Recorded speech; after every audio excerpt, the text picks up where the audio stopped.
Holden, on this episode of That One Movie Podcast, we are going to dive into a spoiler and non-spoiler review of A Haunting in Venice. What is Hercule Poirot? I completely butchered that. It's close to Where's that. he from? Belgium? Belgium, Something I think. like that. Wow. Off to a great start. We're Yeah. going to look at that movie, the most recent after Murder on the Orient Express and Death on the Nile. Now we have A Haunting in Venice. But of course, before we dive into that, which you can jump right to in the time codes in the description, before we are going to dive into that, we are going to talk about this week's news in the world of entertainment. Holden, what are some stories we're going to be talking about this week? Well, first off, El Muerto might not be happening. Oh no, Jimmy. El Muerto está muerto. It might be. Free Guy 2 also might not be happening. Oh, wow. So what are our reactions to that going to be? Stay tuned. Yeah. And then we also have the trailer, or we'll have a trailer reaction for Aquaman and the Lost Kingdom. Ooh. So Will they find the kingdom? maybe. Probably not in the trailer. Isn't Atlantis already the Lost Kingdom? That's what I Is would there think. another Lost Kingdom? Yeah, there's an even more lost who's underwater. supposed to be keeping track of these? I think there'd be like a compass or something that points to these, but Yeah. As always, use the time codes in the description or on the little bar, the little play bar. What do you call that on YouTube? play bars The probably good. play bar, Yeah. Scroll along that, whatever you want to listen to. In the meantime, though, I'm Jimmy Youthy, I'm Holden Sutter. and it's time for Tom. Tom.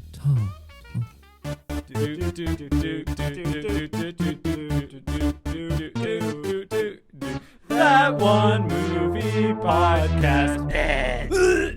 Tom. All right, Jimmy. Before we talk A Haunting in Venice, let's do the Toms. Let's do the Toms.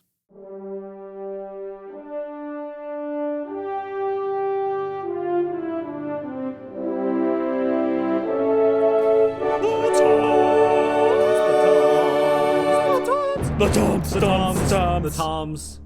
Toms is the rapid fire segment in which we rate the news of the week in the world of entertainment on a scale of three famous Toms: Brokaw, Bombadil, and Bergeron. Oh, I did it too fast again. I jumped the line. That's okay. Brokaw's the highest, Bombadil's the lowest, and Bergeron is somewhere in between. Not the worst time I've done it. No. You would think, I would have it down by now. It's okay. I still stumble over it. But I you'd did a be little wrong. bit there even. So, we all make mistakes, Jimmy. Everybody makes mistakes. Yeah. Everybody has those days, Yes, Holden. In the exactly. wise words of Hannah Montana. Wonder what happened to her. She disappeared. She's off the face of the earth. She's no longer around. Anyway, we have a trailer for Aquaman and the Lost Kingdom, the Aquaman 2. This is also It's directed probably where by- they left it. The Lost Kingdom. You would think so. Yeah. But they should probably look in between the couch cushions. Yeah. But James Wan's back to direct it. What do you think of this trailer? Having not seen the first one. Well, I haven't seen the first one. I think this looks just terrible. If I'm going to be honest, not terrible, like visually interesting, I guess. James Wan, I think he is masterful with camera movement. I honestly think like the guy is a younger Spielberg in terms of how he can move the camera to tell stories. Especially like watching like the first two Conjuring films, I think are just really good examples of this. I haven't seen Fast 7, but I didn't see the first Aquaman, so I haven't really seen his blockbusters. But that I always like his actual direction. The story here, like there's literally like the villain in the trailers, like I'm gonna Black Manta. yeah, I'm gonna kill like everything you love, Aquaman, and I'm gonna destroy your life, and I'm gonna destroy Atlantis. It was something along like the lines Yeah. of the most generic villain dialogue of all time, which is coming off of Blue Beetle, where it's also just the most generic Villain dialogue, Your yeah. love for your family makes you weak. No, my love for my family makes me strong. Aquaman 1 I've only seen one time, but I'm tempted, and I think the fact that James Wan directs it kind of connects it all. It is borderline Fast and Furious enjoyably bad. No. I think it's kind of like it's so ridiculous and dumb. The camera movement in the first one is really good. That's probably like the most notable thing about it, but the dialogue in it is also just terrible. It has like, I think there's 2 or 3 villains in that first movie at various points, and they literally introduce themselves the same way, like in each time. It's so funny. Black Manta is also, he if you haven't seen the first one, he's like the secondary villain of the first one. So this is like a returning character, which is kind of interesting. Most superhero movies, they just like the villains die and don't come back. But yeah, so The Black Manta made me think of the Simpsons movie. He's like, black, that's the worst color. Oh, no offense, Lenny. Oh, none taken. Or No whatever. offense, Carl. Carl, yeah, Carl Lenny. Got him mixed up. But just, yeah, I mean, that's probably a villain from the comics or whatever. But what would you say is the silliest thing that James Wan has directed between Saw, Fast 7, Aquaman, and Malignant? Aquaman is pretty high up there because it's so just absurd and doesn't take itself very seriously. I mean, the scene that everyone points to that they think is so funny is like during the start of the final battle in the first movie. There's like literally an octopus playing drums as like a war chant thing. Okay.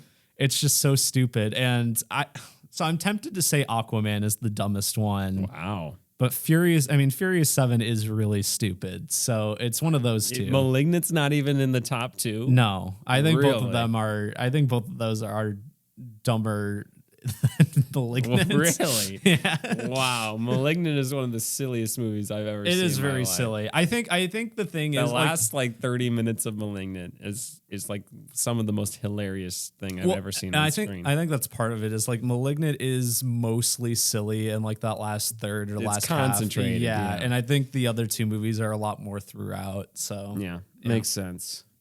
So we'll see. I don't know. I think the trailer looks on brand with the first movie. I don't really have a solid judgment on the first movie because it was one time many years ago that I saw it. So we'll see if I like it as much the second time. But I could see this being another really stupid but fun movie. Yeah. Well, will this make another $1 billion like the first one? Probably not. Will it make $400 million? Probably. Okay. That's tough. That is tough. I don't know. That's like There Black ha- Adam territory, right? I mean, Yeah. 400 Okay, so I guess like Aquaman is an established character for DC at this point. So it's got that over Black Adam, but there has to be a reason why Aquaman made that much money, right? I don't know. Like I mean, it wasn't me. I didn't see it. No, but So, it's like that's on you, people. but it like made more than like Batman v Superman. yeah. Like what? I mean, It came out I when- like it maybe it more was than the Batman v time it Superman, came but out? maybe I don't know. it's so weird. Very bizarre. I will give it a Bergeron, I guess. I think Yeah, I looks think I'll give silly. it a Bergeron. I'm on that board. Mainly just because I like James Wan and Patrick Wilson Yeah, Patrick Wilson and Jason Momoa Yeah, and Tamara Morrison, like Nicole Kidman. Boba Fett. Nicole Kidman? No. Okay, I'm just kidding. I don't have a strong opinion about Nicole Kidman, honestly. Fair enough. Willem Dafoe is not returning for this one though, so a little disappointing. We don't get underwater Willem Dafoe again. It's hard to breathe down here without those gills that everybody has. But anyway, next piece of news, Jimmy. El Muerto. Está Muerto. Está Muerto. We can continue to make that joke. Yes, we can. Because it seems to be either completely canceled or Bad Bunny is at the very least no longer involved, which means it's probably just dead. Because Didn't that we seems already like say this? yeah, but this is like they like confirmed it in an interview. I think before it was just like a rumor. So I guess Brokaw, because this was never gonna be I'm not gonna say never gonna be successful. Very unlikely to be successful. Yeah. It seemed like something that like is the very much like, oh, cinematic universe continue to throw stuff at the wall, especially for the Sony Sony one. Pictures universe of Marvel. Yeah, whatever. Sony's universe of Marvel characters or whatever it's called. Yeah. So I guess Brokaw from the standpoint of not forcing this movie to exist when it's probably not going to be great. I'm going to say Bombadil because I wanted to see this train wreck. Personally, I think it is on the level of Morbius. It would have been pretty funny. So I don't know. Morbius that fun to watch? I thought it was just mainly boring. it was boring, but I think it's also really fun to make. I've watched it at Well, least of course one you and a can. half times since we saw it. Holden, in you like to theaters. hate watch. I do things a like to little hate bit. watch things. I just get bored. Full on. That's fine. Yeah. All right. Fair enough. El Muerto, está muerto. Yes. Jimmy, next up, Marvel Studios VFX artists have voted to unionize, them being the first VFX studio from what I can tell in Hollywood to fully unionize. This is interesting. I mean, obviously, amid all the other union strikes happening and everything, this is also amid many allegations and leaks that they aren't maybe being treated the best, and lots of criticism of said VFX work and whatnot. Yeah, So- and then everybody just dunks on them Yeah. when the shows come out and they've been grinding forever and they don't have enough time or money to do anything. yeah. And then everybody's like, wow, your work stinks. You guys stink. Put on some deodorant on your computer screen because that VFX stinks. It feels like the people that that don't think that writers should be able to strike because they don't like the writing or whatever. Okay. Feels kind of similar to that. I'll give this a brokaw. I mean, Disney, Marvel have been notorious for overworking their visual effects artists. And that's an industry where just that and video games, for whatever reason, crunch has just been normalized in those industries.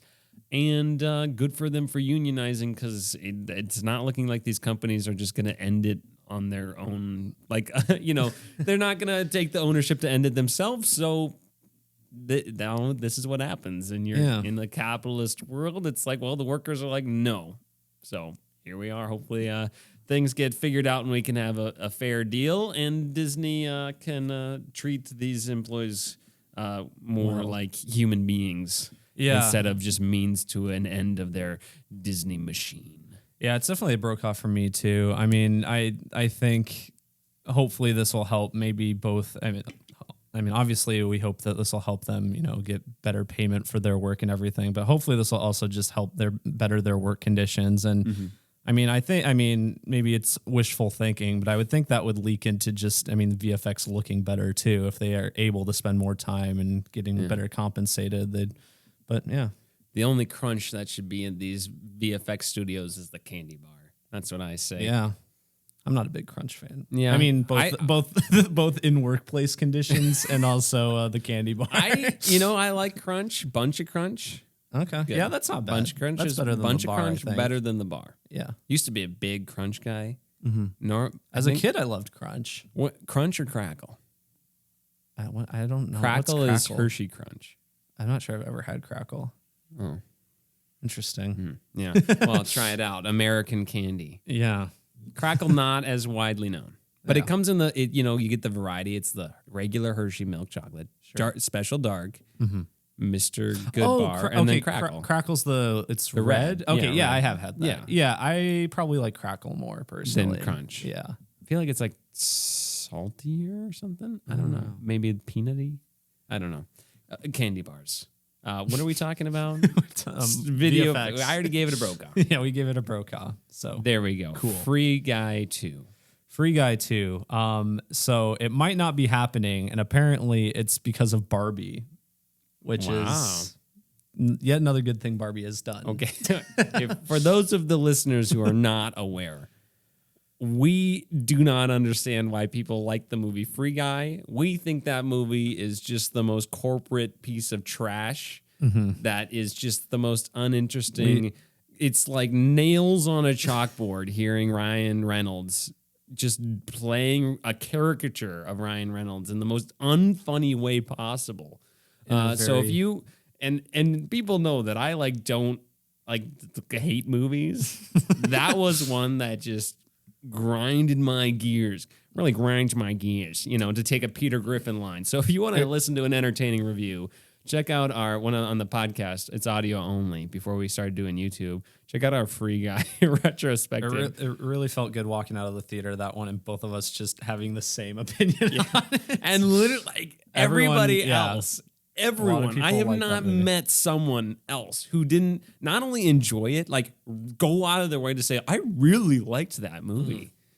I don't know. Okay, Free Guy 2, what's going on? Yeah, so I'm talking about this from the perspective of someone who doesn't like it, but regardless, it sounds like it might not be happening because of Barbie.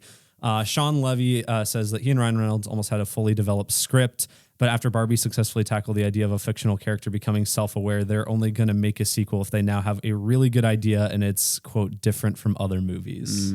So it's just Barbie, but probably worse. Yeah. That's what, or better, depending on your opinion. I mean, wasn't the first one already Barbie, but worse, kind of? Like he's becoming self-aware in the game. And like, I don't know. I mean, there were elements of that movie I liked, I think. I don't know.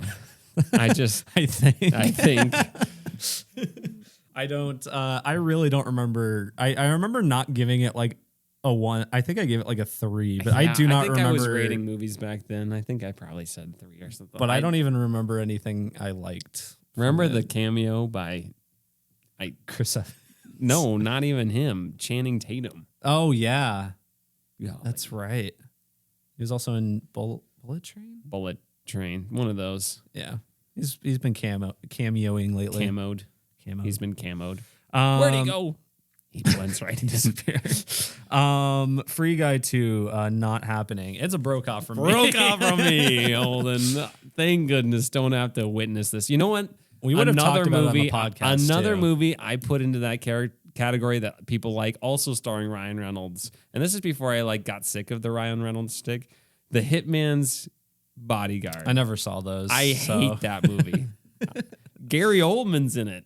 Really? And it has a twist in it that I thought was the most obvious thing. I had people in my theater audibly gasp. I'm like, how did you guys not see this coming for the entire runtime? It is the most obvious thing I've ever seen in my life. That movie, granted I haven't seen it. It seems like it's the most just watch on an airplane movie I've ever seen. Then they made the Hitman's wife's Bodyguard or something. Yeah. Oh my gosh.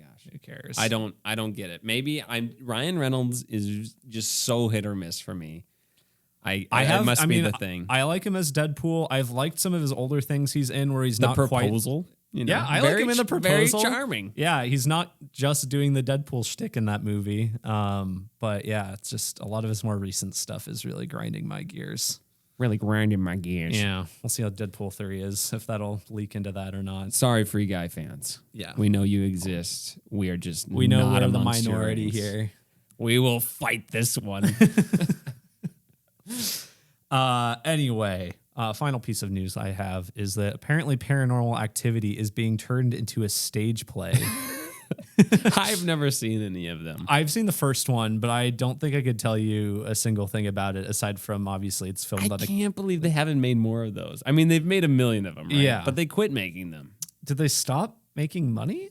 I don't know. They can't be expensive to make. No, that's what it seems like. Well, they have to be cheaper than Saw. We'll talk about, I think I'll bring it up again when we talk Saw next week, but Saw stopped because Paranormal Activity was becoming successful. And then I don't know why I don't know. There was one in 2021. Yeah, that was Paramount Plus exclusive. 1, 2, 3, 4, 5, 6. They were every year except 2013, 2000. Okay, it's 2007, and then 2010. That was that late. 2010, 11, 12, 14, 15, and then 2021. Yeah, the 2021 one I think is a Paramount Plus exclusive movie or something. But anyway, I've never seen the original one. I remember it being it's good because it was unique at the time. I think it's good from its unique standpoint. I don't think it's very scary, but it is. I mean, it's impressive what they did with the minuscule budget. I mean, you could say that with Blair Witch and stuff too. But I like how when you Google Paranormal Activity, it's all about Paranormal Activity, and then it says about, and then it's the Whiskey Tango Foxtrot trailer #1. What? All right, but then it's the synopsis of Paranormal Activity. So maybe Whiskey Tango Foxtrot is actually a Paranormal Activity movie. Wow. Let the fan theories roll. Anyway, Paranormal Activity being turned into a stage play. Simon Friend, who's a producer, a Broadway producer who turned Life of Pi into a play, apparently, bought the stage rights from Paramount. They used a real tiger. They did. It'd be funny if it was just a guy in a tiger costume, which it very well could be, or a puppet. It's probably not a real tiger. Anyway. Hello, I'm a tiger. Just Tigger from Winnie the Pooh. Levi Holloway, the writer of the horror play Grey House, will be writing this. Main reason I'm bringing this up is because this just seems weird. Like I feel like Paranormal Activity, the whole point of it is that it's viewed from a camera thing in the room. Which how do you gonna have to use like string? I mean, I or don't like know. very clever plate. I mean, from a technical standpoint, kind of interesting. It could Like be how are very you gonna cool. pull these things off? Almost like a little magic trick. Why is the question that initially comes to my head? But I mean, it does. Like again, from that technical standpoint, could be cool to see like these things happen, and you're like, how did they launch that chair across the room? It's like if they can pull it off, if it doesn't look cheap, that would kind of be interesting. And then if it became like a meta thing, like guys, we're not joking, like there's like spirits in here, and then all this stuff happens. that'd and be like kinda cool. you know, I'm like, you know, the first instinct is like this is dumb, but then if you like could make it meta and pull off these technical things, could be legit. Jamie, I feel like the last month or two we've come up with really good ideas for stupid ideas. Really, Hollywood should just hire us. Honestly. But yeah, I don't know. It could be cool. I think like set wise, it would be pretty minimal. Like you wouldn't have to spend a ton of money there unless there's, like maybe a moving floor or something. But yeah, I could spend a lot of time just on weird technical ghost haunting stuff, which could be kind of cool. So yeah, I don't know. I mean, if it ever comes to like around here, I might see it. Might be a cool idea, but I'll give it a Bergeron probably. Just how can they Bergeron, yeah. It excites me a little bit, Holden. I thought it was initially very stupid, but here I am getting excited about it. I don't think I've ever seen like a horror play, so I'm not sure I can tell you how well that like actually works, but I mean it's definitely interesting. Yes. That was our last story. Yes. All righty then, Holden. Let's dive into our spoiler discussion. Excuse me, I lied. We have to cover TOMPeyes. Oh, that's right. We have Popeyes. our weekly review of Popeyes. And if you're wondering, why would a movie podcast, a fledgling movie podcast, devote a segment of the show to a weekly Popeyes review? Because we always pregame before we go to the theater at Popeyes. Mm-hmm. And I've wondered that myself. Is this a sustainable segment? And boy, this week, Holden just reaffirmed that, yes, it is. It's a very, it feels like every week I'm wondering what we're going to talk about. And sure, they're not always the most interesting, but there's always at least a little something to bring up that makes each visit unique. And this one is one of the more notable ones. This one is like, oh, yes, this is why this segment exists. Popeyes continues to give it. It is the gift that keeps on giving. It really is. We were going to order. Mm-hmm. And we had a manager, a general manager or something. I got the sense he was like maybe in charge of both Sioux Falls locations. Yes, something like that. Owner, maybe. That is not something we've ever encountered. Yeah. And we start off with him just like we are putting in our orders. And he gets a DoorDash order. And he's like, nope, don't care about that. They always go to the end of the queue or whatever. I'm always treating my guests in the restaurant before them. That's my motto and stuff. And we're like, okay, yeah, sure. We're both former DoorDash drivers. Yeah, like I'm like, that's why to nobody us. goes to DoorDash here. Yeah. Like nobody comes to deliver because you guys are awful. I mean, I get treating your customers but it made like there's no way for him to know we were like DoorDash drivers. So he was just trying to seem nice for us random customers. But yeah, it was pretty funny. But that is just the beginning. Mm-hmm. I mean, because then we like start ordering, and I always like to get all dark meat, and he's just like, well, we got a bunch of thighs. You want all thighs, which is my favorite piece. So he just starts loading 4 thighs, and I'm like, heck yeah, brother. And then he's going to add the fries. He's like, oh yeah, corporate wants me to use these little bags for fries, but I tell them to shove them right up their butt. And they got a little box for the fries, which, it's like probably like 30% more fries. So I appreciate it, but it wasn't like a substantial difference. It wasn't the full extra basket that some workers give us. Sometimes. Oh yeah, that's where it's at. The full extra basket. And shout out to the one time we shared. Like they just gave one between us. Oh, that's right. Even though we just that was paid pre-TOMPeyes. Yeah, pre-TOMPeyes. We still had good things to say. So yeah, I order. And anything remarkable about your ordering experience? No, I mean, I went up and he did essentially the same thing where he was like, yeah, you know, I think they had filled up the little bag already, and then he was like, no, we're not doing this. Yeah. We're doing this extra basket here. He's like, we aim to please, as he's putting the 4 thighs in.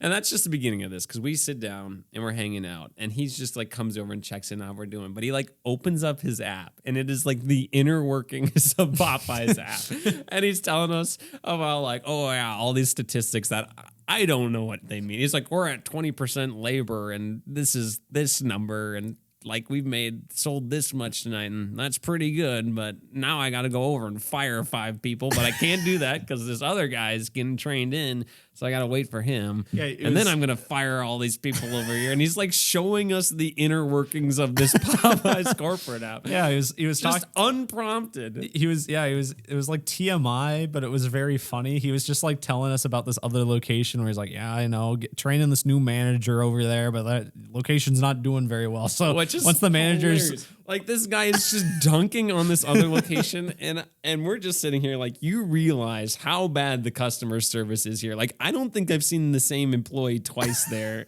in 6 months. There used to be one guy that we'd see like every time. Doesn't exist anymore. No. Every time we go there, it is all new people. I will say I went there because I was doing a bit of door dashing earlier today, actually, and it was like the nicest interaction I've ever had at a Popeyes. There we go. So Nice. maybe he is turning things around. I don't know. He's righting the ship. But just hilarious. Incredible that this guy, I mean, it was almost like he was just going to pop a seat next to us. He just come sit in the booth. Like, hey, Alden, scoot on over. I'm going to sit down and just show you on this app here. And I think he said other things, but I couldn't have even like, if I had to write notes, I wouldn't even remembered everything he said. It was a lot. He was throwing a lot at, and then he just kind of wandered away. Yeah, it didn't really end the conversation. He's like, we're gonna see you here again. And I'm like, yeah, we're man, here every week. We're here every Thursday, pretty much. Like, keep this going. I want to get more. Hey, if he's there every week for some reason, it'd be pretty fun. So shout out to that general manager. Awesome. Yeah, I hope that firing went okay. If it hasn't happened yet, hopefully we're not leaking that. Yeah. Whoop. But that is TOMPeyes this week. The segment that continues to give it. Now we will dive into our spoiler discussion of Ahsoka, episode 5, Shadow Warrior.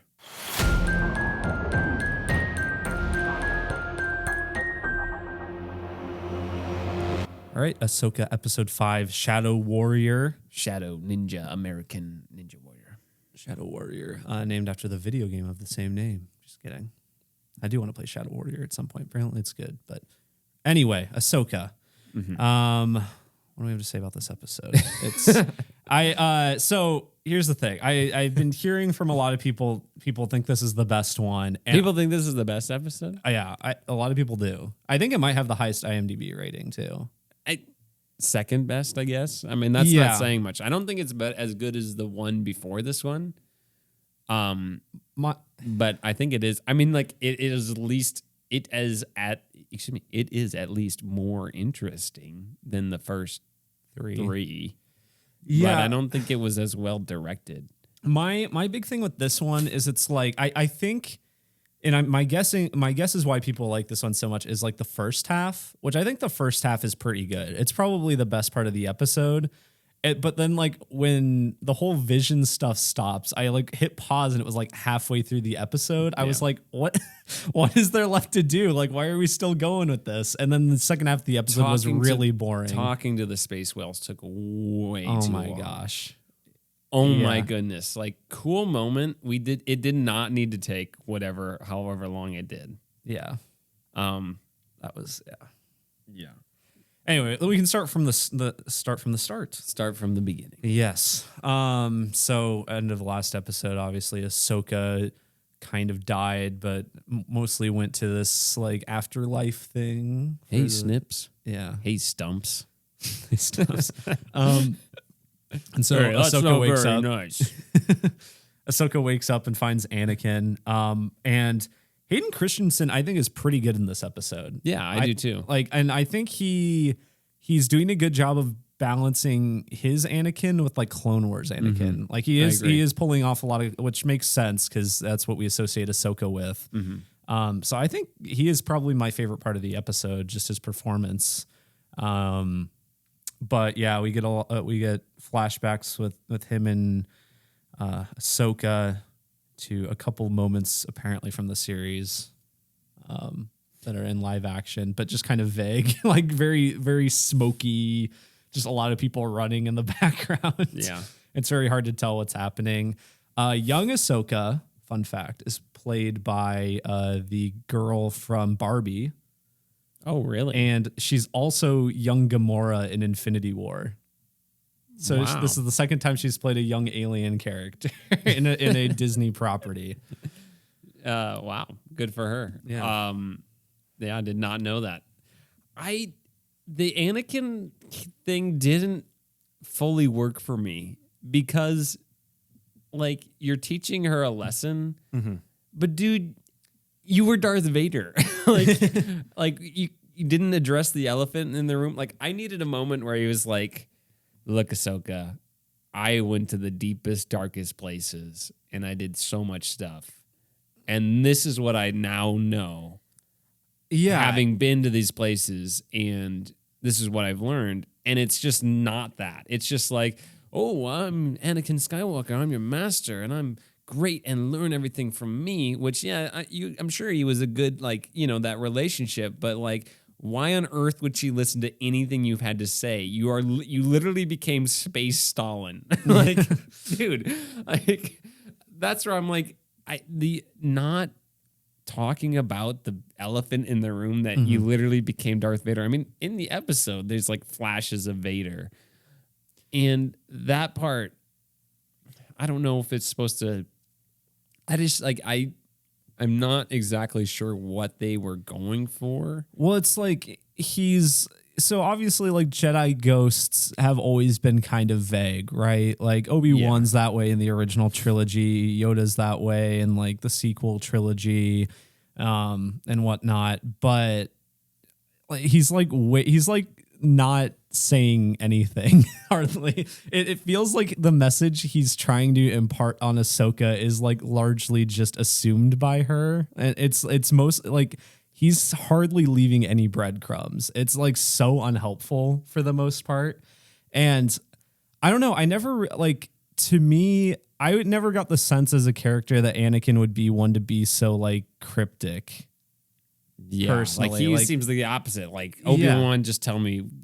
Yeah, like, he's always that way, blunt. and obviously, you know, he grows and whatnot. But like, yeah, he's always been a bit more headstrong. I don't know why him being so cryptic is like, I don't know why he would be that way. Like, I think it would be, at least for me, it would have been much more impactful if it was Anakin post Vader, like actual like old Anakin, which you could have had Hayden Christensen be that. I mean, you didn't really need to de-age him, I guess.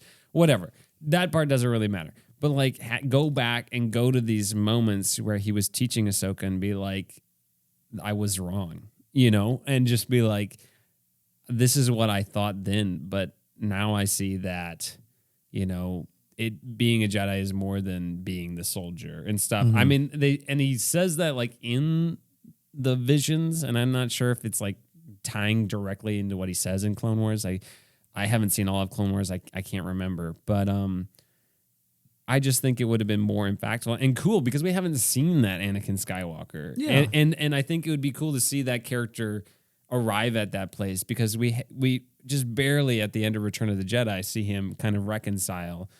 And I just think it would be awesome for him to like look at my mistakes and look at what I've done, and I don't want something like that to happen to you. And there's more to this than all that. And yeah, and I don't know. Like, it just seems weird to me that Ahsoka's gonna learn a lesson by seeing essentially Darth Vader do stuff. I don't know. It'd be like it's like like going to visit Stalin as a kid. Yeah. But if Stalin had like shouldn't have done all that stuff right before he died. Yeah, I don't really understand why this is the lesson that Ahsoka needs to learn.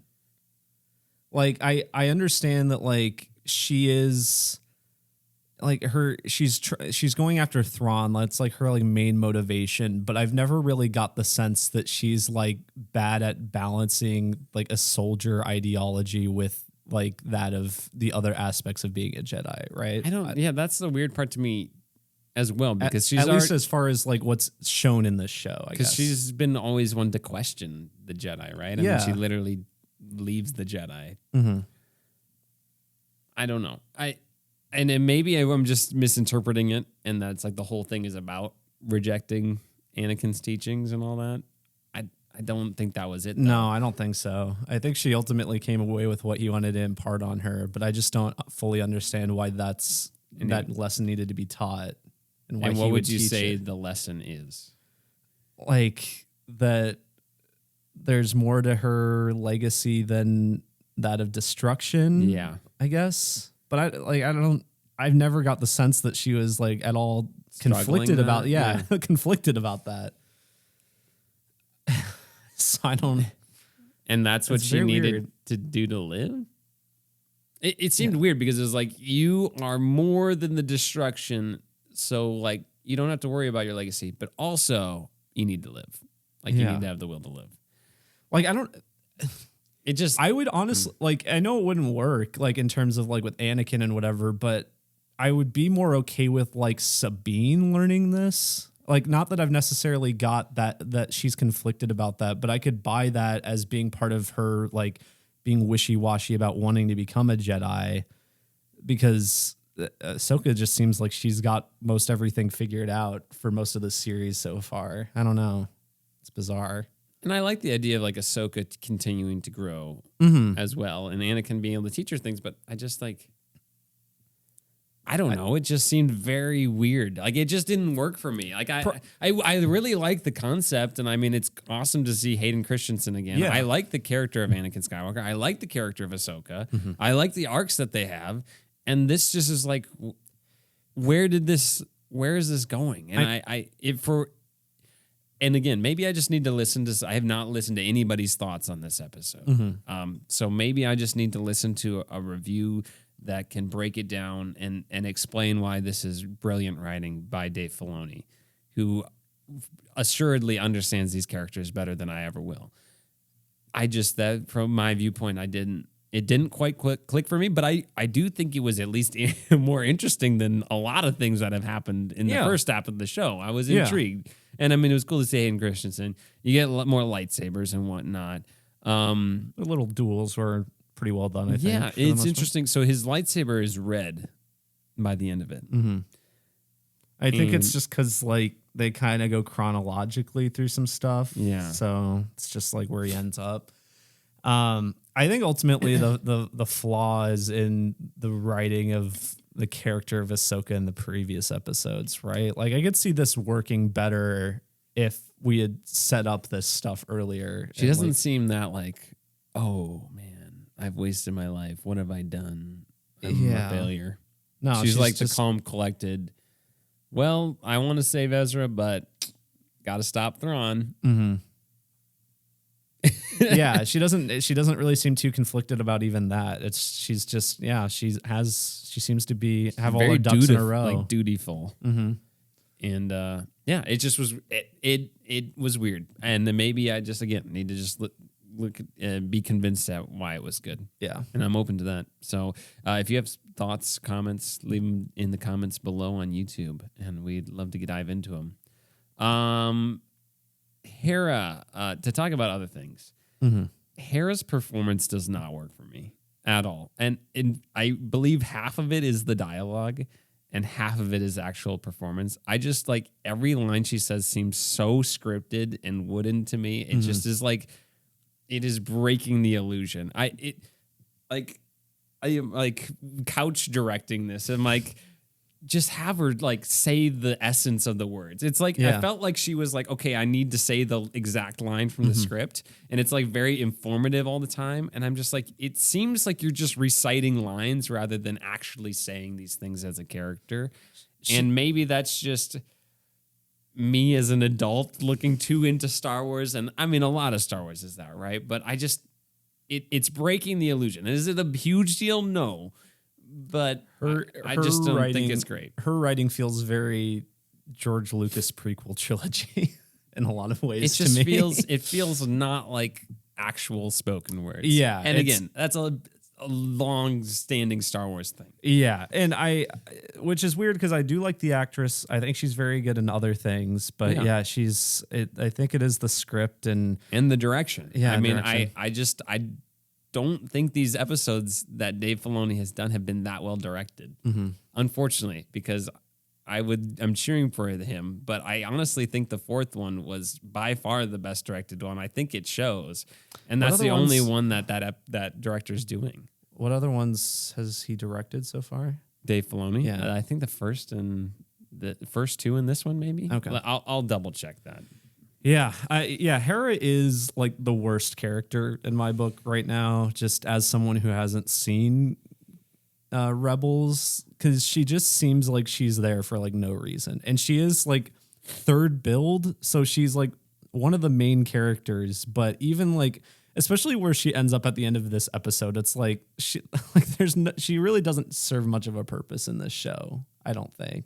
Like it's Rebels. It's Rebels continued. Yeah. I mean, that's what it is. It's so great for Rebels fans. And I don't think her kid's force sensitive. Jason. Yeah, Jason, who apparently his dad is force sensitive and was a character in Rebels. Yeah, but I didn't know. Kanan or something. I can't remember.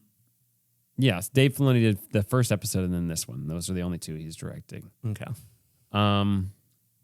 Yeah. It didn't work for me this time. I thought his episode of The Mandalorian in season 2 was better directed, but it'd be interesting to look back at those. Yeah. And that's not to say that people can improve it. I think Bryce Dallas Howard's episode of The Mandalorian got significantly better over the course of her. What did she direct in season 2?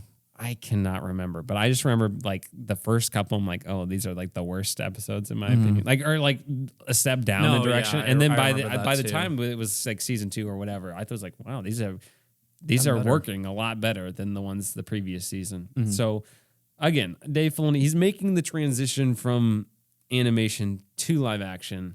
And that would be very challenging. You're doing it in the Disney Plus, like high stakes, time crunch, and very difficult. So yeah, I commend him for making the transition. The guy has accomplished so much in his lifetime. He's really a legend of Lucasfilm, and we have so much of great Star Wars to be thankful for him. So I hope he can continue to grow, and I'm sure he is in the director's chair. I just don't think he's quite to the quality that I would hope for to do these characters service that he's helped create. Yeah. Which is unfortunate, and people are free to disagree with that. But we have 3 different directors for these last 3 episodes. Yeah, so we'll see how those go. All people that have not directed an episode yet. So it'll be interesting to break those down. So just wanted to say that about the Harris character again. I don't think it's all the actress. The whole thing with the lightsaber waves, I thought that was pretty stupid. Personally, I mean, it's like, I don't know. I thought that was. I think it works really or it cheesy. doesn't, right? I didn't hate it. I think I would be more apt to buy into it if I thought the rest of the show was written really well. And I think it's not horribly written, but I don't think it's excellently written. So that was one of those moments that it didn't work very well for me. I didn't hate it. So that's where that is. Okay. Also, I like how they were like going over the water, and I don't know, like they were like talking, but then they were scanning. But I'm like, are they visually looking, or are they just having the droids look? I don't know. It was weird to me. What would have happened if Ahsoka like survived her trial with Anakin but didn't get rescued? Just drowns. Just drowns. Good extraction 2 moment for Ahsoka. Just saved immediately. That was nice. Again, whatever. So we have the Clone Wars flashback. Anakin's monologue about that. You have Rex. Yeah, good. You got a little live action Rex cameo. Yeah, Sith eyes and that. Then we have the talking to whales. Nice Dory moment at the end. I was waiting for Ahsoka. Ooh. Yeah, I didn't really take me to Ezra and Ron. The whales thing. I was pretty dumb because it lasted so long, and then I love the idea. Okay, space whales are great. Yeah, no, Avatar 2, cool space whales. This cool space whales. I don't mind the idea Pro of space space whales. I just think like the scene goes on for so long, and then like it ends like they're in the mouth, and Ahsoka's like, "Oh, I have no idea what it said, or I don't know where we're going, or something like that." I was like, "Okay." And then seemingly Hera and Jason are gone for the foreseeable future. Yeah. You know, I'm much more interested in what's going to happen next. We did not see any of Lord Balin or Sabine or Shin, I believe is Lord Balin's apprentice. Yes. We didn't get any of that. Initially, I was like, "How are the whales are going so slow? How are they going to get to that other?" But then they've got like hyperspace drives in them, something, which is kind of fun. But just does the episode 8 thing to the ships. What's that? Or that goes through the hyperspace, goes right through the ship or whatever. And the Last whales. Jedi. No, they do that to like the New Republic ships. Yeah, they tracked it through light speed. Is that what you're talking about? No, I'm saying that like they should like when they enter hyperspeed or hyperspace or whatever, They go through the ships, just destroy all the New Republic ships. Yeah, that's one thing. I literally have this evasive maneuvers, like the one general says, and then they just they fly right. It was like the between next them. shot. They're just like they're still going into them. I like how they kept flying. Like stop. Like let them fly around you. Yield to them. They're not gonna just run into you if you just stop. But they like continue to speed into them. I like that really one dumb. X-wing pilot that's just in everything now. Yeah, who cares about him? I mean, like, whatever. He's a connective tissue. I don't like. He's just Okay, boring. I'll tell you, but you're not gonna believe me. I don't remember his character. I saw. I like that, how he said that. He's like, "Okay, I'll tell you, but you're not gonna believe me." I forgot about that. It reminded me of the Poe Dameron thing at the beginning of episode 8 when he's like talking to Hux. Oh yeah, like the worst part of that movie. Yeah. But yeah, something else about him though. So like with all of these shows, as like the episodes come out, they like reveal character posters. They do it for like every show. Every episode. Yeah, it's like every episode. Every time there's like a new character, they do a character gosh. poster. And when his Ahsoka one is literally just his Mandalorian one, but in front of a different green screen, like a different image. Oh, that's funny. I want to see what this episode has on IMDb. Yeah, I could be wrong. I might have looked right. 9.4. Oh my gosh. Are you kidding me? So okay, go. Are you kidding me? double check and see if it is higher than episode? It probably is higher than episode Well, that 4. has to be. But Oh my gosh. yeah, people seem to love this episode. I think we are much lower. This is probably the lowest compared to everyone else we've been on this show, honestly. Well, okay. Yeah. I mean, look, it has Hayden Christensen as Anakin Skywalker. That's going to do it for a lot of people. How do I get to... Yeah, there we go. All episodes. All episodes. So 7.9 is one, 8.0, 7.5, 8.9, and now 9.4.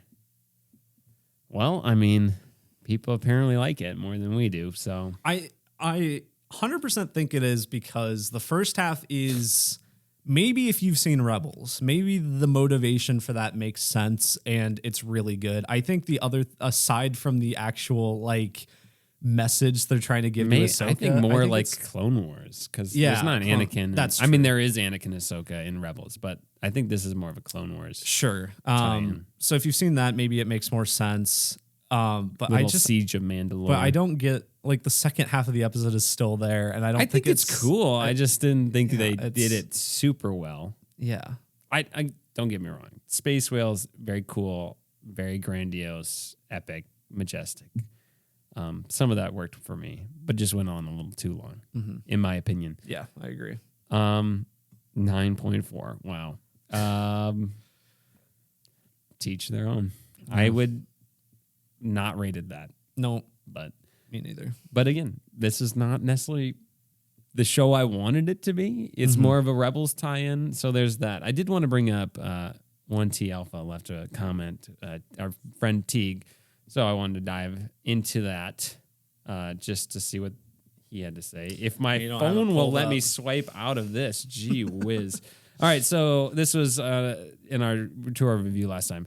So, hey, on your question about why there's a map to Thrawn as the MacGuffin, it's because in Rebels, Ezra and Thrawn are stuck with the Purgle, the space whales, and are sent into hyperspace. In Ahsoka, it's said that the MacGuffin in a map of the is a map of the Purgle migration pattern. So it's not necessarily a map to Thrawn; it's just a map of their migration sure. pattern, which will lead them to Thrawn and Ezra. They just happen to migrate to a different galaxy, I guess. Yeah, which I guess that leads into another thing, because I did read that comment, but like they don't clearly establish in this show that they know the whales are like, I don't think they established that the whales are like connected to the MacGuffin. Are they? Do they? Or did I miss a line of dialogue? Because like the whales are like the whatever. Well, Ahsoka and everybody knows that the whales took Ezra and Thrawn, right? Like they know that happened. They saw it happen at the end of Rebels, I believe, is what everybody knows. Because I think like even Jason's like, oh yeah, the story where Ezra gets taken by the space whales or whatever. So they know that, and that's why Ahsoka's like, well, why don't we just go ask the whales? Which seems obvious to me. Like how did nobody think of that beforehand?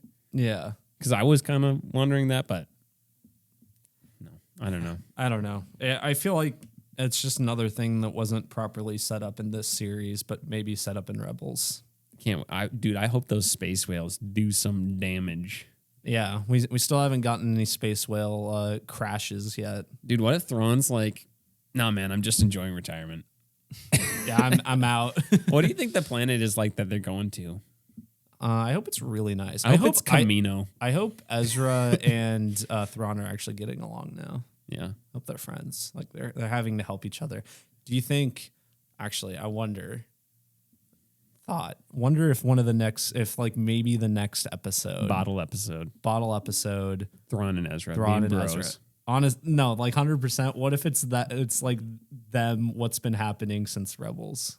They're romantically inclined. Yeah, this is the Last of Us episode 3. Yeah. The Last of Us episode 3. That would be hilarious. No, but like 100%, I could see that happening. That is not happening. Well, no, that's actually a good idea. Because I mean, there's 3 episodes left. And if they're going right to Thrawn now, like you could probably. I don't think they're going to do it, but I Probably don't not. hate that idea. Yeah.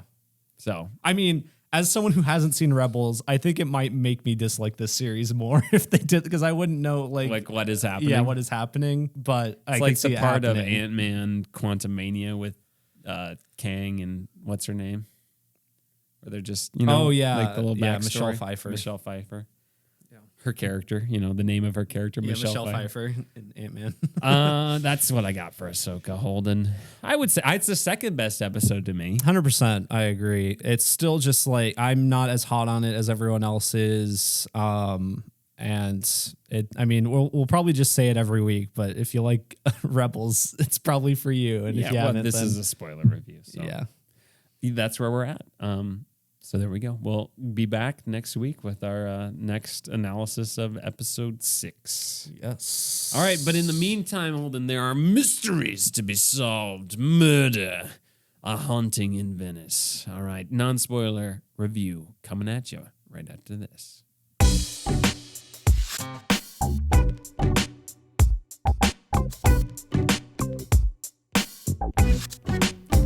All right. A Haunting in Venice. Spooky in Italy right now. Yeah, it's the third movie in Kenneth Branagh's Hercule Poirot, Agatha Christie movie series that he has. There has been a killing. Following Murder on the Orient Express and Death on the Nile, which Death on the Nile just came out a year and a half ago. That is crazy to me. That seems like a lifetime ago. Yeah, as a person who never saw that movie. Yeah, it does seem like a while ago. Because I thought it was like a short gap, and I was like, and I looked it up. I'm like, how long ago was it? I think it was February 2022. It came out. I'm like, gee whiz, Unbelievable. I thought that was like right in COVID. Yeah, I thought so too. Like initially. 2021, early 2021. The reason these are so close, it could be because that one was delayed a bit because of COVID and whatnot. But this is the third one, more of a horror spin on it. This is our spoiler-free review. Here's the synopsis. Yes. Now retired and living in self-imposed exile in the world's most glamorous city, Sioux Falls, South Dakota. Yes. No, Venice, Italy. Poirot reluctantly attends a seance at a decaying haunted palazzo. He soon gets thrust into a sinister world of shadows and secrets when one of the guests is murdered. There has been a murder. There has been a murder. No one is leaving this place tonight. He does do that in each movie, and I do like it when he does that in each movie. It's just kind of When he says there has been a murder. no, when he like locks everyone into a room. No one can leave. Because it is, I mean, No soup for you. it is just kind of satisfying him kind of clearly having at least an idea of what's happening. For me, it's missing the game over. Yeah, right. When he solves it and locks the people in the room still. Even though you're innocent, you can't go free. So Jimmy, how much of this did you stay awake for? I stay. Disclaimer: I fell asleep at the end of this movie. I know who did it. I was up long enough for that. Some of the loose threads tying together at the end was not awake for. This movie is, I think, I was hoping this movie would be. I have not seen Murder on the Orient Orient on the Murder Express. Murder on the Orient Express, nor Death in the Nile. Mm-hmm. Death on the Nile, not in the Nile. Death in Denial. Death in drowning in the Nile. Haven't seen either of those, so I didn't know like the quality I should expect from this. I just knew they were like all right, and I went in with like low expectations, but I just thought this movie wasn't that interesting. Especially, I thought the first 15 minutes of the movie had really cool vibes. And I was like, I like this. I'm on board. And I just thought, wow, did this get just less and less interesting? Like progressively less and less interesting, which you would think a murder mystery would get more and more interesting as you went on. And it just was like, I don't really care. It was just a lot of sitting and talking. It felt like watching a game of Clue played by one person, like just sitting behind Hercule Poirot as he plays the game of Clue. And you just see his one perspective. And it's more than that because there are some interesting filmmaking things going on that we'll talk about and I think are worth mentioning and are what am I trying to say? They're worth commending. And complimenting or whatever. Yeah. So I do want to talk about that, but I just think like this, it just kind of was. Bleh. Yeah. I think it was more so like the characters I didn't find all that interesting. The actual murder itself, I was like, whatever. The atmosphere was interesting. The supernatural elements were interesting, but not gripping. I wasn't gripped. I wasn't like, oh my gosh, what happened, on the edge of my seat. It was just more like information blast, everybody going into separate rooms, which is just dumb. Like I don't know. Yeah, I haven't read the story. I mean, I haven't read any of Agatha Christie's Halloween novels. Party, I believe, is the name of this story. So I don't know how like accurate or like how that story plays out necessarily, or if that one's more interesting or whatever. But I get the sense it's one of Agatha Christie's lesser known mysteries, at least of the Hercule Poirot ones. And I can kind of see why if it's like this, because I just don't think it's like, I think it's just like a fairly obvious like mystery in a lot of ways. I wasn't up like a quarter of the way into the movie. I'd say I knew what was, who it was. I wouldn't even necessarily say that was the issue for me, because I did like, okay, maybe it's them, maybe it's them, maybe it's them. I just like didn't really care. Like I just didn't really care what was happening. Yeah. And it wasn't that exciting to watch. And I think, you've seen the idea of the Agatha Christie novel story, modernized with Knives Out in a way that makes it more interesting and plays off those things. Yeah, Knives Out is and it's just more entertaining and like has comedy and stuff interwoven with it. And I'm not even a biggest fan of those movies. I just thought like I'm not getting enough out of this. Well, yeah. So like obviously Agatha Christie's books are very influential, but as I was talking to you about, like they're influential, but so many things have done better things with those types of stories, I think, or like or just built on new them. things. Yeah, like, new it's things. Just like that very These are very classic like mysteries for a reason, and they establish a lot of tropes and everything. But since they were kind of the building blocks of a lot of modern mysteries, it feels very familiar to us. Yeah. I think in a lot of ways. And so yeah, with things she like Knives invented Out, these things. Yeah. Like incredible. yeah, Amazing. which is worth commending. And I don't necessarily hate the idea of these being adapted, but I just think you need to do something a bit more interesting than straight adapting. And I think they did. Like they probably did. My thing is, I just I don't think this is a bad movie at all. Like I think this is a very decent movie. Yeah. That does a lot of interesting things that I have not actually seen. It's just those interesting things weren't enough to grip me into the story. It was more like the actual visual storytelling aspect of it that I thought was very creative. It was, yeah. But the actual story itself didn't grip me, which is too bad. And I think there are going to be people who see this and really do like it. And I think people can legitimately feel that way about it because I think it is a solid movie. The filmmaking, we should just talk about it. This is more like supernatural than I'm assuming is the other films. That does lend a bit more creativity to it in some ways, because there are horror scenes in it. It's not scary, I would say. I mean, no, at least, not scary. I mean, No. at least not for us. Maybe for some, but No, I would say like no. I don't think Like anyone would be scared like by if this you've movie. never seen a horror movie, it's a little uneasy, but Fair enough. it is not a scary. This It's movie not, is no. not going to keep you up at night. No, No. probably not. So that's what I would say about that. But like the camera angles they choose, Very interesting. different techniques. Like there's like I want to say there's like a stabilization effect that they use for part of it. That's very effective, and I like how it kind of played into the storytelling. There's a lot of Dutch angles. Dutch in this angles, movie. the wide angle lenses being used at times. Some of the editing, I thought the way they told the story was very creative, and I commend them for doing that. I think they didn't need to do that. They could have just been very straightforward. But I think the story helped the story in terms of kind of Hercule Poirot questioning his sanity a little bit. Yeah. And questioning the logical nature of things. Maybe could just the very hint of the potential of supernatural things, even though he doesn't want to admit it. And just that slowly building more and more throughout the story. Very well done. Very cool, creative decision. And I'm very glad that they did that. I think that takes this film from being completely just forgettable for me to, no, I could see this like being something that people walk away with really enjoying.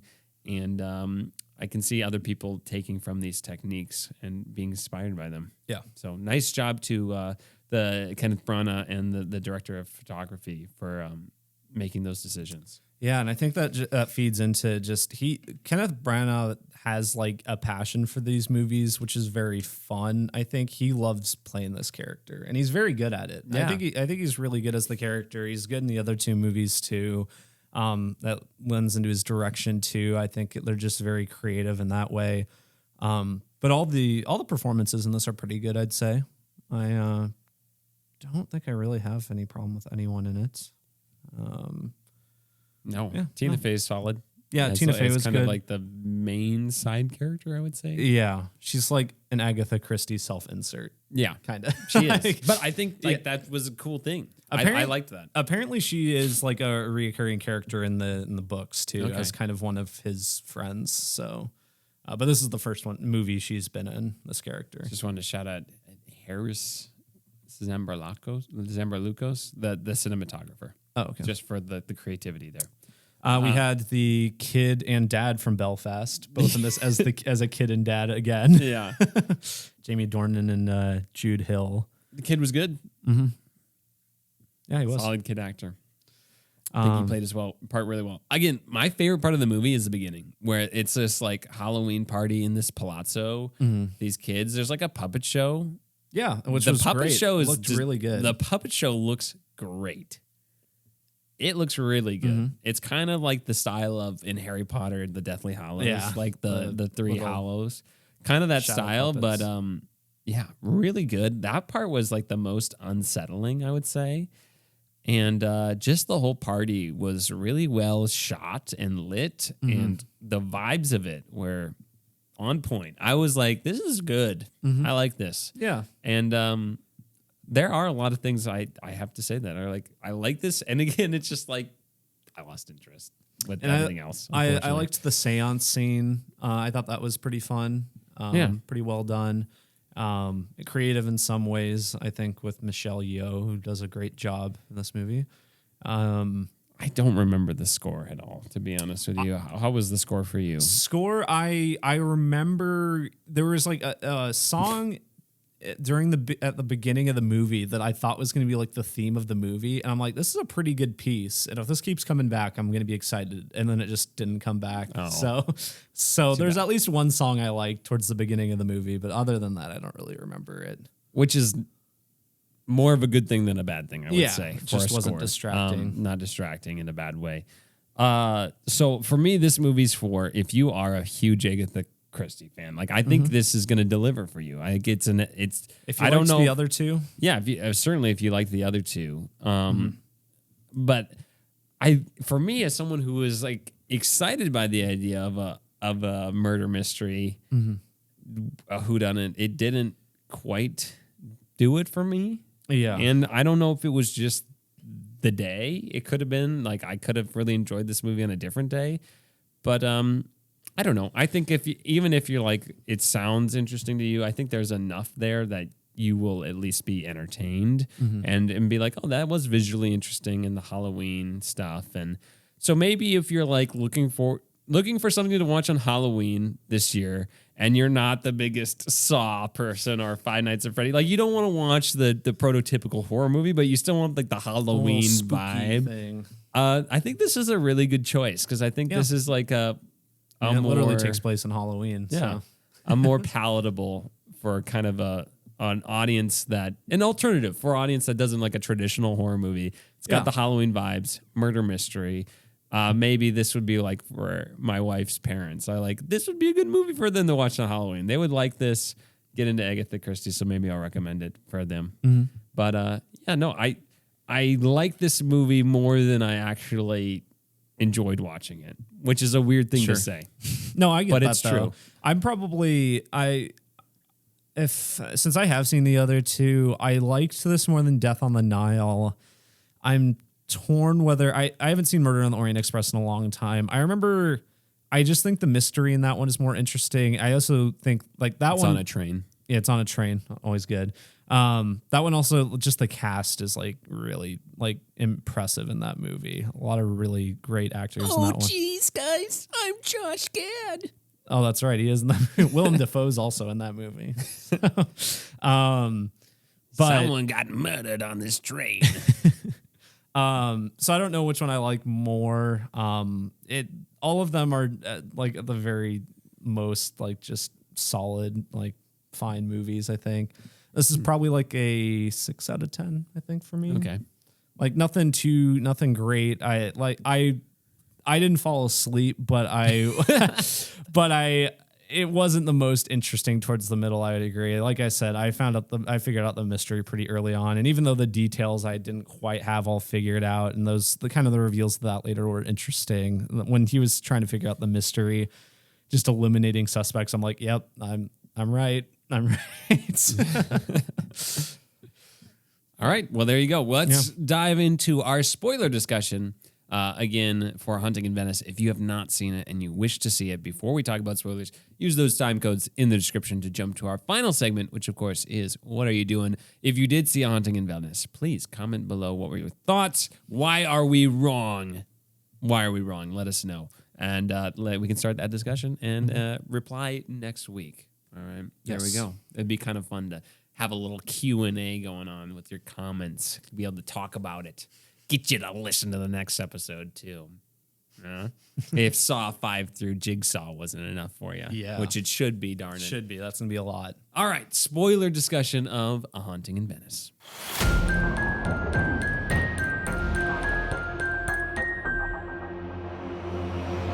All right. Spoilers for A Haunting in Venice.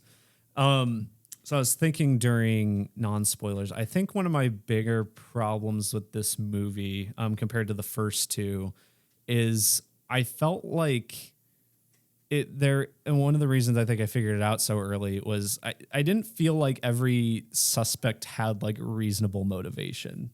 Like I didn't to do it. Yeah, because maybe they had reasonable motivation to kill Michelle Yeoh's character, but I think it was pretty obvious from early on, even if they hadn't quite connected it on completely. It was pretty obvious the two murders were linked, or I thought the two deaths were linked. The one in the past and Michelle Yeoh. Mm-hmm. I thought that was pretty obvious. So then, like when you introduce like Michelle Yeoh's assistants, I'm like, they would have no reason to have killed this random lady like years ago. And I've just felt that way with some of the characters that they didn't quite, a lot of them didn't have enough motivation to kill both of them. So I don't know. Yeah, that makes sense. Yeah. But I don't know. That's just me. That's, I think, why I deduced it so early. Kind of wanted it to be the kid. Yeah, that would have been fun. I'll kill all of you. Yeah, when he gets found out, got a gun. I'll kill you all. I'll kill all of you. I guess maybe I shouldn't spoil something for one of the other movies in case you ever watch it. Oh, I was gonna say, hold on, we are in spoilers. No, I was gonna say something about compare something in this to one of the others, but I won't. Well, thank you. Yeah, thank you for doing that. Yes. But I kind of just jumped in there. We can go back to the start though. I just wanted to get that thought. The Halloween vibes. Yeah, Halloween vibes good. He's like, I'm retired. I'm not doing this anymore. No one's going to get me into another case. Darn it. I feel like he's been, granted, once again, I haven't seen Murder on the Orient Express since it was in theaters. I feel like he's been like retired in each of these movies. He definitely, in the last one, he was at least like taking a long vacation, like contemplating retirement, like not really wanting to do it anymore. And then he gets pulled into a mystery again. And then now he's just fully retired. So who's this Benoit Blanc guy I think he is? Taking all my mysteries. They should do a crossover. They should. Even though they're completely different time periods. Okay. Time travel. Yeah, no, I like I said, I liked the Halloween party at the beginning of the movie, all of that. I don't know what to say spoiler wise for these things. I mean, we talked about the mom was the one who did it. Mm-hmm. Yeah, I mean, I thought it was interesting, like the seance was like faked and like how they did the faking and the assistants. And yeah, that was cool. And I like the whole idea of Tina Fey's character, something Oliver. What was her name? Oliver. No, it was something. That was her Ariadne. Ariadne Oliver. Yes. Being the author, I liked that, trying to get him back into it and then setting up this whole scheme. I thought that reveal of that being the scheme, because I did think her for a second, and then it being a scheme, it's like, okay, so she did scheme, but that was the extent of it. Like she wanted to prove him that he couldn't like solve this and that the paranormal is real and all that, and trick him into thinking that, and that'd be the basis for her next book. So I thought that was a cool reveal. I thought that was more interesting than the actual murder itself. I would say. Well, and especially like I never really suspected her for the murder because I kind of was aware of this character in the books, and I was like, it'd be weird if they made her a murderer. But I was like, I don't think that's a part of the original book because as far as I know, she's just like a friend to him in the books who sometimes helps on his mysteries. So the fact that she betrays his trust in this and everything I thought that was interesting. Yeah, but like the remote typewriter and the chair pulling. And all that. Yeah. Cool.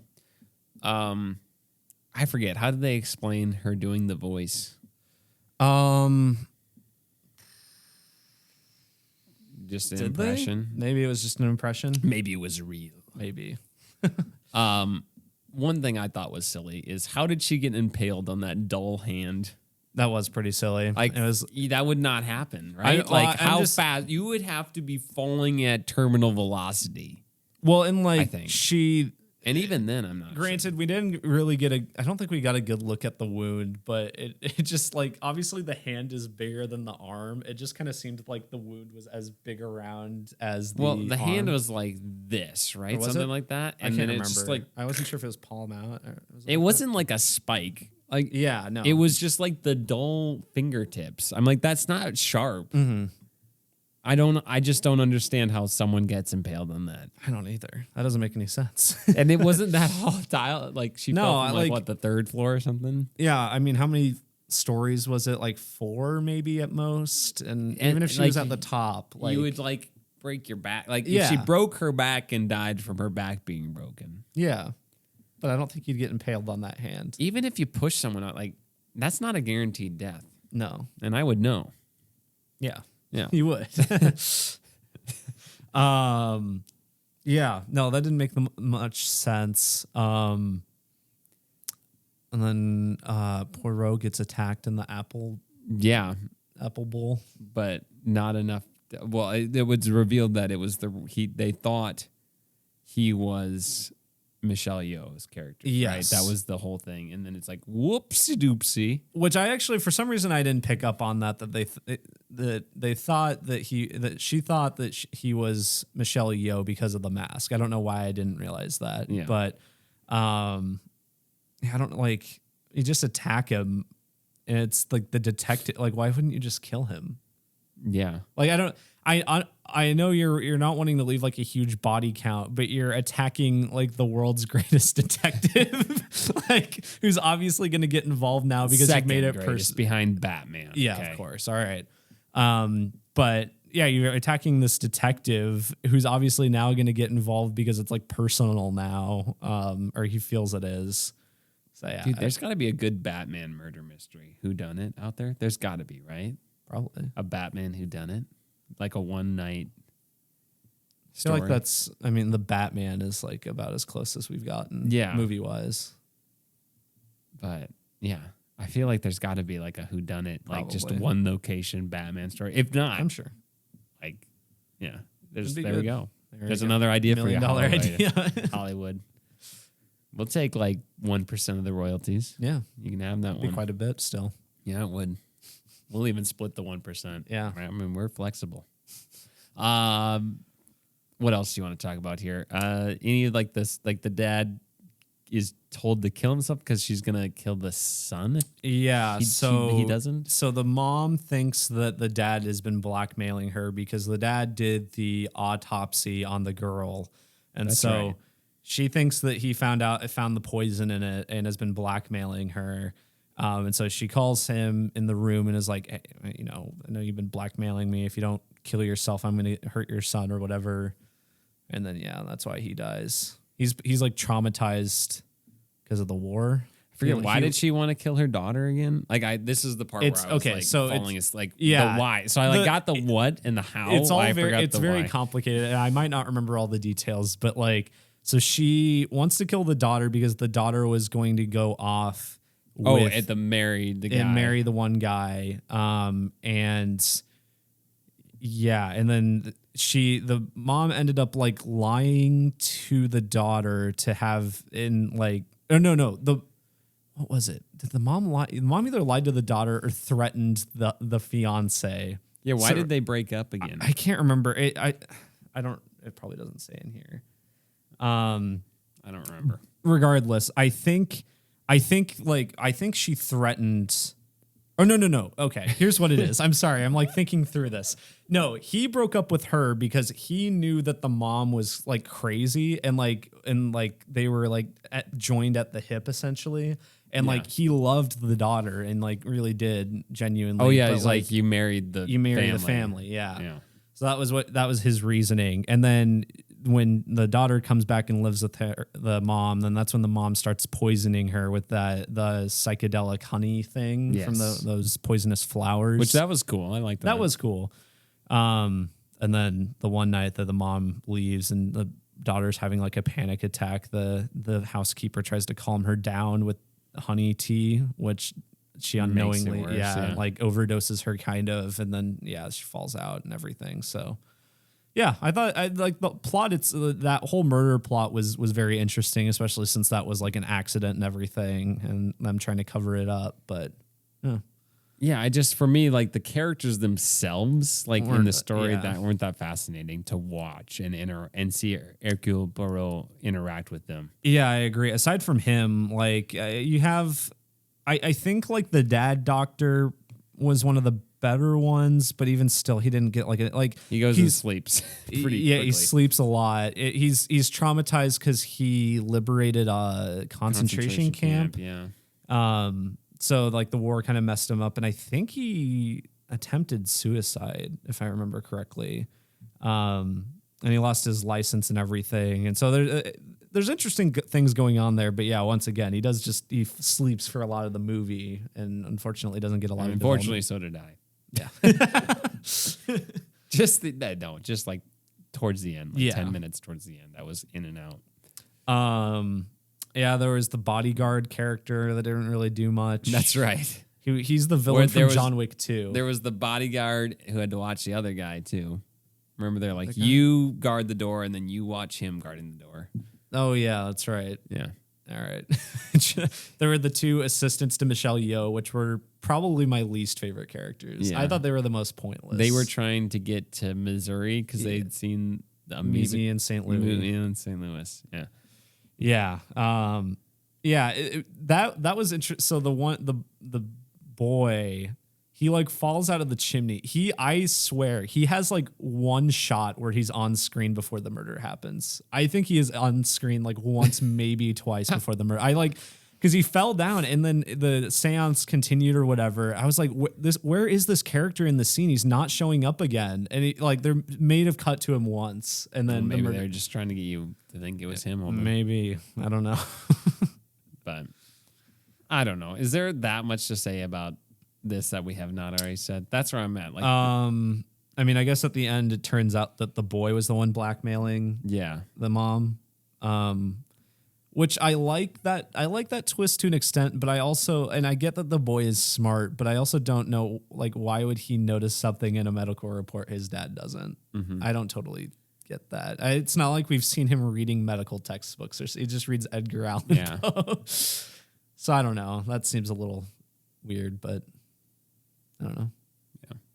Yeah. Other than that, it's Mr. Poirot goes back to solving crimes. Yes, I will solve your crime. Yes, your family, something's wrong with your family. That nice long drone shot at the end. Yeah, that was nice. That was fun. Of Venice. Benicia. All right, does that do it? I think so. That does it. We're going to go into our last segment, which, of course, Holden, is What Are You Doing? What are you doing? What are you doing? No, what are you doing? What are you doing? No, what are you doing? What are you doing? All right, Jimmy. This week, watched a couple movies, believe it or not, as I usually do. One, I watched Nausicaa in the Valley of the Wind, which is a Miyazaki movie.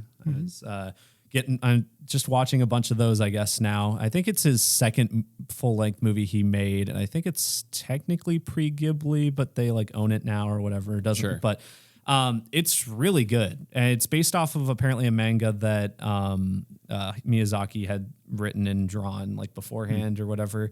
But it's it's like 2 hours long. It probably is one of the best examples of like, it's a sci-fi adventure. It's probably like one of the better sci-fi world building, like just cases I've seen. Cause it's 2 hours and it feels like this world is so fleshed out in that amount of time. Wow. And I think like the adventure is very interesting, very exciting. Animation is great, of course.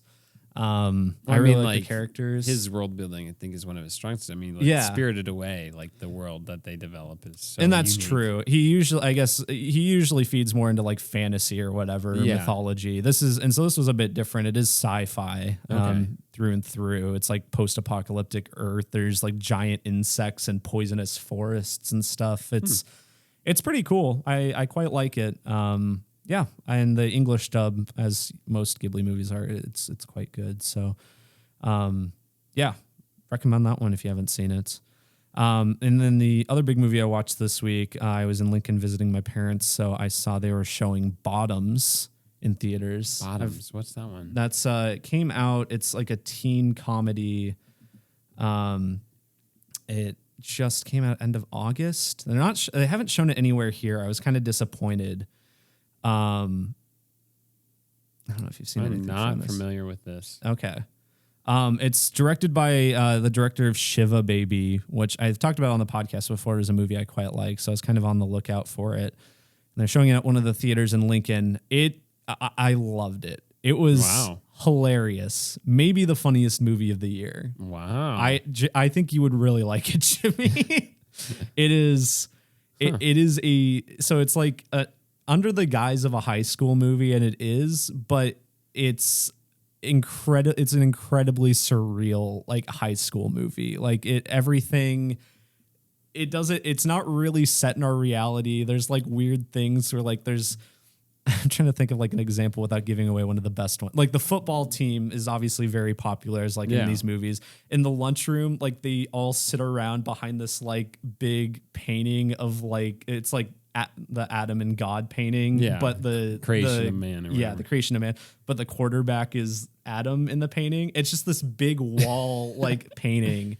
And there's just all these weird, silly things in this movie that is so stupid. And it's one of my favorites of the year, if I'm being honest. If it comes to Sioux Falls or when it comes to streaming, you should watch it. Yeah. I think you'd really like it. And that goes for most of you out there too. If you like our taste, probably like that movie. Oh, Shiva Baby's really good too. It's also funny, but it's not as like laugh out loud funny. Okay. That one's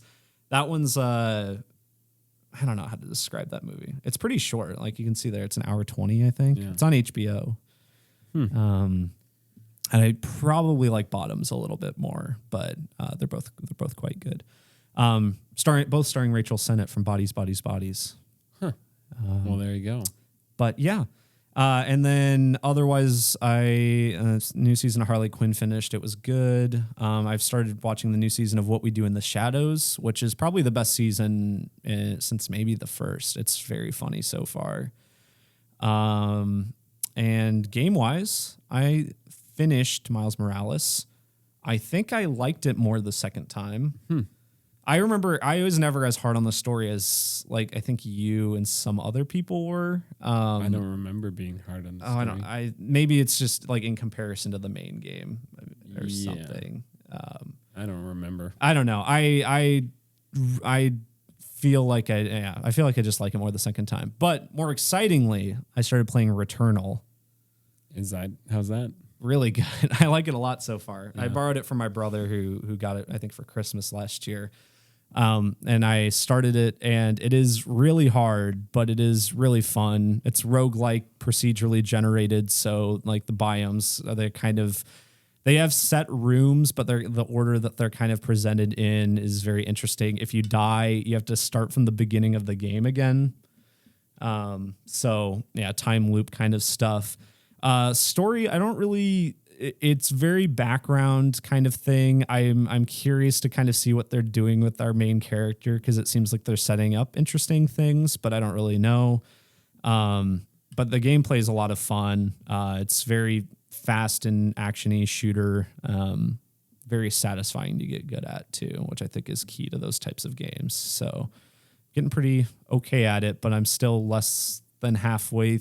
I think I've only gotten to the second area once, because the first area is very hard. But yeah, we'll see. I like it a lot so far. What about you, Jimmy? What are you doing? Well, I have not been able to play any Horizon Forbidden West, Unfortunately, but Emily and I have been continuing to watch The Killing Vote. I keep wanting to call it The Killing Joke. That's not it. that's Batman.